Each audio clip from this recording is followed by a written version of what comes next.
ជំរាបសួរអញ្ចឹងថ្ងៃនេះខ្ញុំមកចែករំលែកបងប្អូនដល់ទៀតអំពីរបៀបនៅក្នុងការរៀនអក្សរប្រែលអញ្ចឹងថ្ងៃនេះយើងបន្តស្វែងយល់ជាមួយគ្នាទៀតតាក់ទងជាមួយនឹងស្រៈនិស្ស័យកាលពីវីដេអូមុនខ្ញុំបានបញ្យល់បងប្អូនច្រើនហើយត្រឹមចូល6ស្រៈហើយបាន6ស្រៈហើយអញ្ចឹងជាការរំលឹកឡើងវិញគឺអក្សរប្រែលគឺមូលដ្ឋានគ្រឹះរបស់អក្សរប្រែលហ្នឹងគឺ6ចំណុចទីមទាបងប្អូនស្វែងយល់ធ្វើយ៉ាងណាឲ្យស្គាល់ពី6ចំណុចមួយចំណុចនេះគឺសំខាន់សិនជាបងប្អូនស្គាល់ច្បាស់6ចំណុចទីតាំងទាំង6ចំណុចហ្នឹង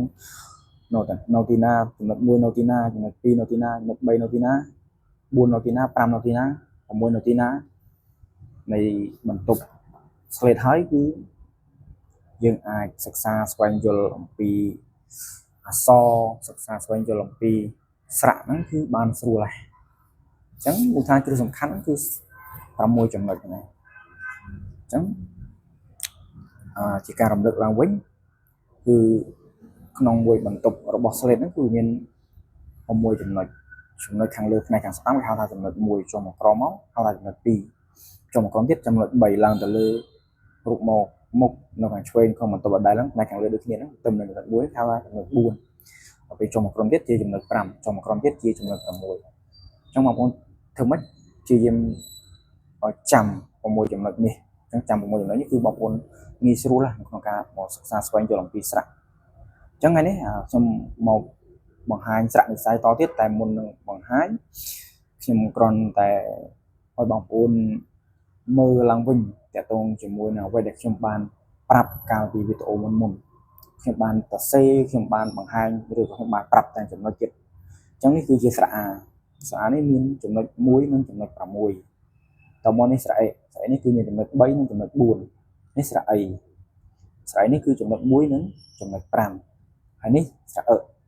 ហ្នឹងគឺចំណុច2ហើយចំណុច4និងចំណុច6នេះស្រៈហ្នឹងមានចំណុច2និងចំណុច6ហើយស្រៈចុងក្រោយដែលបងប្អូនរៀនបានហ្នឹងគឺស្រៈអុកនេះវីដេអូចុងក្រោយរបស់ខ្ញុំបានបង្ហាញកាលពីវីដេអូវគ្គមុនហ្នឹងគឺចុងក្រោយបំផុតហ្នឹងគឺស្រៈអុកខ្ញុំបានបង្ហាញបងប្អូន6ស្រៈហើយអញ្ចឹងស្រៈអុករបស់យើងគឺមានចំណុច1និងចំណុច4ស្រៈអុកចុះថ្ងៃនេះបងប្អូនគួរសិក្សាស្វែងយល់ពីអីបន្តអញ្ចឹងស្រៈទី7របស់យើងគឺស្រៈអូនេះស្រៈអូគឺមានចំណុចប្រមាណបើស្រៈអូយើង1 4តែស្រៈអូនេះគឺរាងដូចស្រៈអូអញ្ចឹងប៉ុន្តែមានភាពខុសគ្នាដែរគ្រាន់តែរាងដូចគ្នាមានពក2ដូចគ្នាប៉ុន្តែចំណុចរបស់ស្រៈអូគឺចំណុច2និងចំណុច5ដល់ឥឡូវនេះបងប្អូនឃើញហើយនេះរាងរបស់ស្រៈអូ2 5ឥឡូវខ្ញុំមកអនុវត្តការសរសេររបស់បងប្អូនមើលម្ដងអញ្ចឹងយើងចូលមកដើមបំផុតហ្នឹងគឺចំណុច1ក្នុងបន្ទប់1ដំបូងហ្នឹងគឺផ្នែកខាងលើចំណុច1ចុះមកក្រោមមកចំណុច2អញ្ចឹងចំណុច2មួយមកមុខមកចំណុច5អញ្ចឹងចុច2 5ទៀតមកចុចរហូតមក4 5ស្រៈមក2 5 2 5មកវាអត់ពិបាកអីងាយយល់ដែរស្រៈសំខាន់ដូចខ្ញុំបាននិយាយចឹងឲ្យតែយើងច្បាស់មួយចំណុចតើហើយបើកបងប្អូនមើលម្ដងនេះអញ្ចឹង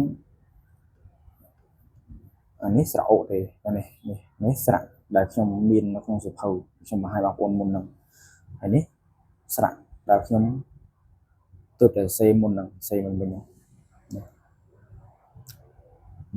2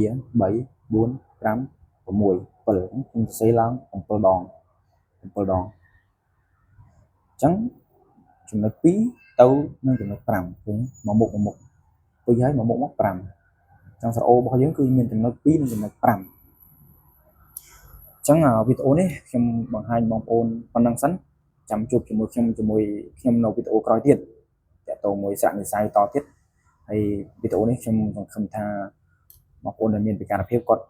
អត់បានចូលសាលាគាត់អត់អីហ្នឹងគឺគាត់មានបំណងចង់សិក្សាស្វែងយល់ពីអក្សរប្រែលគាត់ចង់ចេះចង់ដឹងគឺ